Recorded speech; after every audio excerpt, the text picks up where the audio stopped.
الحمد للہ الذی ہدانا لہذا وما كنا لنہتدی لولا ان ہدانا اللہ اللہم صلی علی محمد وعلی آل محمد۔ دوستو، ساتھی اور سامعین، ایک ویڈیو ہے شہنشاہ نقوی صاحب کی، جس میں اس نے ثابت کرنے کی کوشش کی ہے ہمارا عقیدہ ہے اور سینہ ٹھوک کر عقیدہ ہے کہ ہم مولا علی کو انبیاء سے افضل مانتے ہیں۔ ہمارے نبی کے بعد اگر کائنات میں کوئی صاحب فضیلت ہے تو علی۔ بہت سارے شیعہ کا یہی عقیدہ ہے کہ حضرت علی رضی اللہ تعالیٰ عنہ، نام تو وہ حضرت علی کا لیتے ہیں، لیکن حقیقت میں یہ ہے کہ وہ 12 اماموں کے ایسے ہی قائل ہیں کہ 12 امام مہدی تک یہ سارے کے سارے پیغمبروں سے بھی افضل ہیں۔ عقیدہ حقیقت میں ان کا یہی ہے، لیکن وہ نام زیادہ تر اوروں کو وہ چھپاتے ہیں 11 کو، اور 12واں جو امام ہے حضرت علی، اس کو سامنے لاتے ہیں کہ وہ پیغمبروں سے افضل ہیں۔ تو وہ کلیئر نہیں بتاتے، ڈرتے ہیں کہ شاید علی کے لیے تو ان کے پاس دلائل ہوں کچھ نہ کچھ، اگرچہ وہ ضعیف ہیں، لیکن وہ باقی اماموں کو کس طرح سے ثابت کریں، تو اس حساب سے وہ اس لیے وہ نام اوروں کا نہیں لیتے۔ دیکھو جی، قرآن مجید کے اندر سورۃ بقرہ آیت نمبر 53 ہے، 253 253 سورۃ بقرہ کی۔ اس میں اللہ سبحانہ و تعالیٰ بیان کرتا ہے کہ یہ تیسرا پارہ شروع ہوتا ہے، تیسرے پارے کی، تلک الرسل، یہ رسول ہیں، فضلنا بعضهم علی بعض، ان میں سے بعض کو بعض کے اوپر فضیلت دی گئی ہے۔ اس میں اللہ تعالیٰ نے بتا دیا قرآن مجید کے اندر کہ رسولوں کے اوپر نبیوں سے جو اوپر ہوں گے، فضیلت میں زیادہ ہوں گے، وہ رسول ہی ہوں گے۔ رسول ہی رسولوں سے افضل ہو سکتے ہیں، لیکن غیر رسول رسولوں سے افضل ہو تو یہ قرآن مجید کی ایسی کوئی بات نہیں ہے، اور کوئی دلیل بھی نہیں ہے شیعوں کے پاس، سوائے وہ مفہوم ایکسٹریکٹ کرتے ہیں، اپنا قیاس چلاتے ہیں۔ نص بالکل نہیں ہے جس کے اندر یہ لکھا ہوا ہو کہ حضرت علی یا 12 امام وہ پیغمبروں سے افضل ہیں۔ یہ اس طرح کی رسول اللہ صلی اللہ علیہ وسلم کی نہ کوئی حدیث ہے اور نہ کوئی قرآن مجید کے اندر کوئی اس طرح کی آیت ہے، یہ ان کا اپنا مفہوم ہے۔ جبکہ قرآن مجید کے نص کیا بتا رہی ہے؟ تیسرا پارہ شروع کی آیت ہے، تلک الرسل فضلنا بعضهم علی بعض، یہ رسول ہی ہیں جن میں سے کچھ کو ہم نے دوسروں کے اوپر فضیلت دے رکھی ہے۔ یعنی کہ رسولوں کو رسول کے اوپر تو فضیلت ہے، غیر رسولوں کو رسول کے اوپر کس طرح سے فضیلت ہو سکتی ہے؟ جن کے اوپر وحی آتی ہو، اللہ تبارک و تعالیٰ جن سے کلام کرتا ہو، وہ شخص جس کے اوپر اللہ تبارک و تعالیٰ وحی پیغام والی وحی نازل نہ کرتا ہو، جن سے اللہ تبارک و تعالیٰ نے کبھی کلام نہ کیا ہو، ان کو آپ ان سے اوپر فضیلت دے رہے ہیں جو جن سے کبھی اللہ تعالیٰ نے کلام نہیں کیا۔ یہ عجیب معاملہ ہے کہ وہ افضل ہو گئے ان پیغمبروں سے جن کے ساتھ اللہ تبارک و تعالیٰ جن کے اوپر وحی نازل کرتا ہے، جن کے ساتھ اللہ تبارک و تعالیٰ کلام کرتا ہے۔ اب دوسری آیت ہے سورۃ النساء، آیت نمبر 69 میں اللہ تعالیٰ فرماتا ہے، من یطع اللہ ورسولہ، من یطع اللہ والرسول، جو اللہ تبارک و تعالیٰ اور رسول صلی اللہ علیہ وسلم کی اطاعت کرتا ہے، ومن یطع اللہ والرسول فاولئک مع الذین انعم اللہ علیہم من النبیین والصدیقین والشہداء والصالحین واولئک حسن رفیقا۔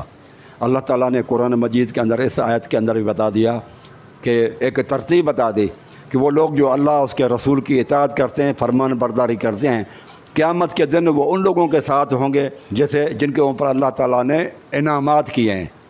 اور وہ کون کون سے ہیں؟ من النبیین، نبیوں میں سے، و صدیقین، نبیوں کے بعد جو آ رہی ہے لسٹ وہ صدیقین کا ہے درجہ، اس کے بعد پھر و شہداء، اور اس کے بعد شہداء کا درجہ۔ پھر وصالحین، اس کے بعد صالحین کا ہے۔ اللہ تعالیٰ فرماتا ہے یہ بہترین رفیق ہوں گے۔ تو دیکھیں آپ، نبیوں کے بعد جو درجہ اللہ تعالیٰ نے بتایا تو وہ صدیقین کا درجہ بتایا، امام کا نام نہیں آیا کہ نبیوں کے بعد یا نبیوں سے پہلے اماموں کا درجہ کہیں بھی نہیں بتایا۔ یار سوچنے کی بات ہے، جب کوئی بندہ چھوٹے عہدے کے لیے اہل نہیں ہے، کلرک کے لیے کوئی بندہ اہل نہیں ہے، تو آپ اس کو جو ہے نا وہ ایس پی لگائیں گے۔ ایک بندہ اہل نہیں ہے اللہ تعالیٰ کی نظروں میں کلرک بننے کے لیے، تو کیا آپ اس کو جو ہے وہ انجینئر لگائیں گے؟ تو جب کوئی بندہ نبی ہونے کے لیے اہل نہیں ہے، رسول اللہ صلی اللہ علیہ وسلم کے بعد یہ نبوت والی نعمت ختم کر دی گئی، نبی کوئی نہیں آئے گا، اور پھر کوئی بندہ کہے کہ اللہ تعالیٰ نے چھوٹے عہدے کو تو ختم کر کے بڑا عہدہ جاری کیا، تو پھر بہتر تھا کہ چھوٹے عہدے کو جاری رکھا جاتا۔ اگر امامت کا درجہ جو نبوت سے بھی افضل ہے شیعہ کے عقیدے کے مطابق، اس کو تو اللہ تعالیٰ نے چلا دیا، اور اس کے ساتھ ساتھ جو چھوٹا عہدہ ہے نبوت کا اس کو ختم کر دیا، تو اس سے پھر فائدہ کیا ہوا؟ فائدہ تو کچھ بھی نہیں ہوا۔ اس سے تو یہ بہتر تھا کہ نبوت کو ہی چلایا جاتا، لیکن جب نبوت کو اللہ تعالیٰ نے ختم کر دیا، اس کا مطلب کہ اوپر کے سارے عہدے وہ بھی ختم ہیں، کسی کو نہیں ملیں گے۔ تو لوگ لیکن وہ سمجھتے نہیں ہیں۔ سب سے پہلے تو یہ بات ہے کہ شیعہ بھائیوں، تم دلیل دو قرآن اور حدیث سے۔ یہ قرآن مجید کی آیت بھی ہے، سورۃ النساء آیت نمبر 59 ہے کہ فَإِن تَنَازَعْتُمْ فِي شَيْءٍ، یہ لوگوں تمہارے درمیان میں جب تنازع ہو جائے، اولو الامر، اور تمہارے اندر یا تم لوگوں کے آپس میں یا تمہارے درمیان میں اور اولو الامر کے درمیان میں، ایک اللہ تبارک و تعالیٰ معیار بتا رہا ہے، اصول بتا رہا ہے کہ فَإِن تَنَازَعْتُمْ فِي شَيْءٍ، اے لوگوں، اے ایمان لانے والو، تمہارے درمیان میں اگر تنازع ہو جائے کسی مسئلے کے، دینی مسئلے کے اندر، فَرُدُّوهُ إِلَى اللَّهِ وَرَسُولِ، تو اس کو لوٹاؤ صرف اللہ اور اس کے رسول کی طرف۔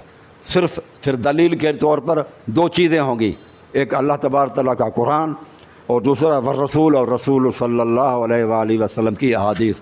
قرآن اور سنت کو پھر دیکھو، قرآن اور حدیث میں پھر دیکھو۔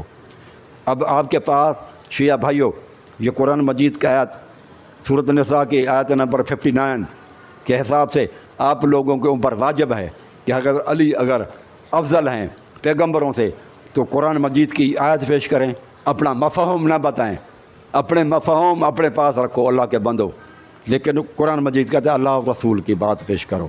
تمہارے پاس ہے رسول اللہ صلی اللہ علیہ وسلم کی بات تو وہ پیش کرو، نہیں تو اس عقیدے سے توبہ کرو۔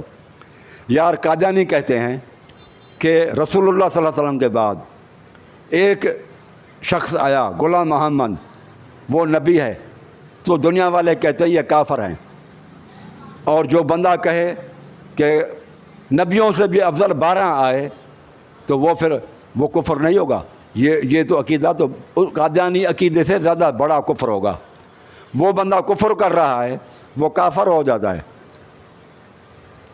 کہ جو کہے کہ محمد صلی اللہ علیہ وسلم کے بعد ایک نبی آیا، تو اندازہ لگاؤ، جو بندہ کہے کہ محمد صلی اللہ علیہ وسلم کے بعد نبی تو نہیں آیا لیکن نبیوں سے بھی 12 افضل آئے، تو وہ تو اس سے بھی زیادہ کفری عقیدہ ہو جائے گا، گنہگاری والا عقیدہ ہو جائے گا۔ تو یہ لوگ اپنا عقیدے کو درست کرو میرے بھائیوں۔ اچھا، اس حساب سے پھر ہم شیعہ کتب کو بھی دیکھیں گے کہ شیعہ کتب کیا کہتے ہیں۔ دیکھیں، یہ شیخ صدوق کی کتاب ہے کمال الدین و تمام النعمت، اور نعمت بھی مکمل ہو گئی اور دین بھی جو ہے نا وہ کامل ہو گیا۔ کمال الدین یہ شیخ صدوق کی کتاب ہے، شیعہ کتاب ہے بھائی، ٹھیک ہے۔ اس کے اندر صفحہ نمبر 213 پہ ہے والسابقون الاولون والسابقون السابقون اولئک المقربون، سورۃ واقعہ آیت نمبر 110۔ اس کے بارے میں کہتا ہے جب یہ نازل ہوئی آیت تو رسول اللہ صلی اللہ علیہ وسلم نے اس آیت کے بارے میں رسول اللہ صلی اللہ علیہ وسلم سے اس آیت کے بارے میں دریافت کیا گیا، یہ اردو میں ٹرانسلیشن ہوئی ہے۔ تو آپ صلی اللہ علیہ وسلم نے فرمایا اللہ تعالیٰ نے یہ آیت انبیاء و اوصیاء کے بارے میں نازل کی ہے، انبیاء پیغمبروں اور جو انہوں نے پیغمبروں کو جو وصی ہیں ان کے بارے میں یہ آیت نازل کی ہے۔ پھر کیا کہا؟ اور میں افضل الانبیاء ہوں۔ رسول اللہ صلی اللہ علیہ وسلم فرماتے ہیں افضل الانبیاء میں ہوں اور رسول ہوں، میں افضل الانبیاء اور رسول ہوں، رسول اللہ صلی اللہ علیہ وسلم فرماتے ہیں۔ اب دیکھیں علی سعید کو، علی رضی اللہ عنہ کو کیا کہتے ہیں، اور میرا وصی علی ابن طالب افضل الاوصیاء ہیں، یہ اوصیاء میں افضل ہیں، لیکن نبیوں میں اور رسولوں میں افضل تو میں ہوں۔ علی کو نہیں کہا کہ علی بھی ہیں، بلکہ علی نے کو کہا کہ یہ اوصیاء کے اندر ہے، وصیوں کے اندر فضیلت اس کی ہے، پیغمبروں میں افضل میں ہوں۔ یہ اس آپ کی یہ کتاب کے اندر رسول اللہ صلی اللہ علیہ وآلہ وسلم کی حدیث موجود ہے، اس کے باوجود بھی آپ اپنے کتاب کو بھی نہیں مانتے، اور یہ آپ کی کتاب میں جو حدیث لکھی ہوئی ہے اس کے مقابلے میں جناب شیعہ بھائیوں آپ لوگ کسی مولوی کا فہم کو لے لیتے ہو اور قیاس کو لے لیتے ہو، حدیث کو چھوڑ دیتے ہو، قرآن مجید کے آیات کو چھوڑ دیتے ہو، تو آپ لوگوں کا تو یہ حال ہے۔ تو پھر کیا ہوا؟ اور بھی لوگ پوچھنے والے تو تھے نا جو رسول اللہ صلی اللہ علیہ وسلم سے پوچھنے والے تھے، تو پھر آگے کہتا ہے سب نے کہا ہاں ایسا ہی ہے کہ بالکل صدقت، آپ نے سچ کہا ہے، ایسا ہی ہے۔ یہ کتاب ہے کمال الدین، صفحہ نمبر 213، اردو کے اندر ہے میرے بھائیوں۔ اب آپ دیکھیں کہ رسول اللہ صلی اللہ علیہ وسلم کی یہ وصیت لکھی ہوئی ہے، رسول اللہ صلی اللہ علیہ وسلم نے یہ بتائی کہ علی اوصیاء میں افضل ہیں اور پیغمبروں میں تو افضل میں ہوں۔ یہ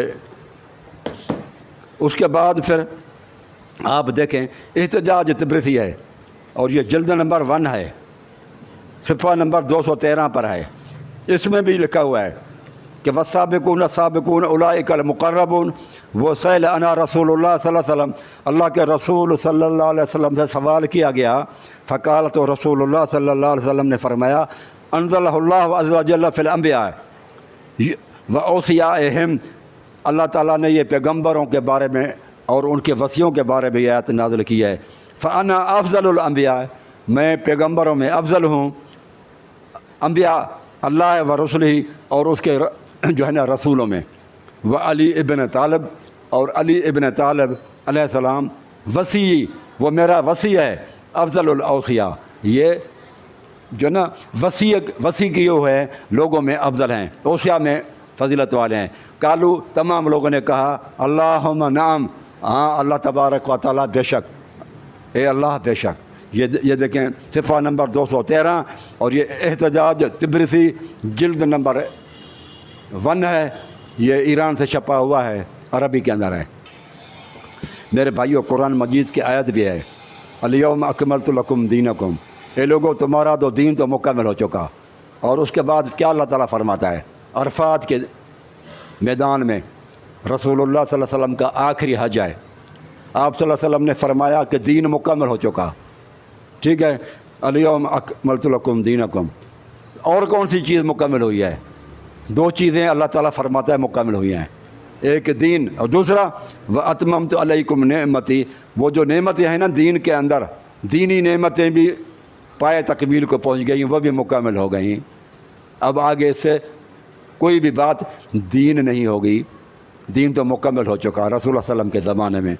اب بتاؤ اگر امامت دین کے حساب سے نعمت ہے، اگر امامت دین کے حساب سے نعمت ہے تو رسول اللہ کی زندگی میں پوری ہو چکی، آگے پھر وہ کیسے آپ اس کو جاری کر سکتے ہیں کہ رسول اللہ، جس چیز کو رسول اللہ صلی اللہ علیہ وسلم اور اللہ تعالیٰ کہتے ہیں اتمام نعمتیں تو مکمل ہو چکی، اور دین بھی مکمل ہو چکا، اور دینی نعمتیں بھی مکمل ہو چکی ہیں۔ اب امامت ہمیں بتاؤ شیعہ بھائیو، یہ نعمت ہے یا نہیں ہے؟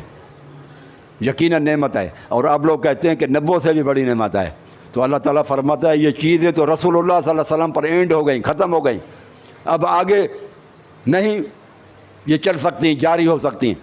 اگر یہ امامت دین کا مسئلہ ہے تو دین مکمل ہو چکا، اور نعمت ہے تو نعمت بھی مکمل ہو چکی، لہذا رسول اللہ صلی اللہ علیہ وسلم کے بعد کوئی بھی یہ نعمت جو امامت کی وہ بھی ختم ہو گئی، کوئی امام نہیں ہوگا، 12 امام وغیرہ جو ہے نا یہ نہیں ہیں، یہ ایسے ہی ہیں، صالح لوگ ہیں، نیک اور دیندار لوگ ہیں۔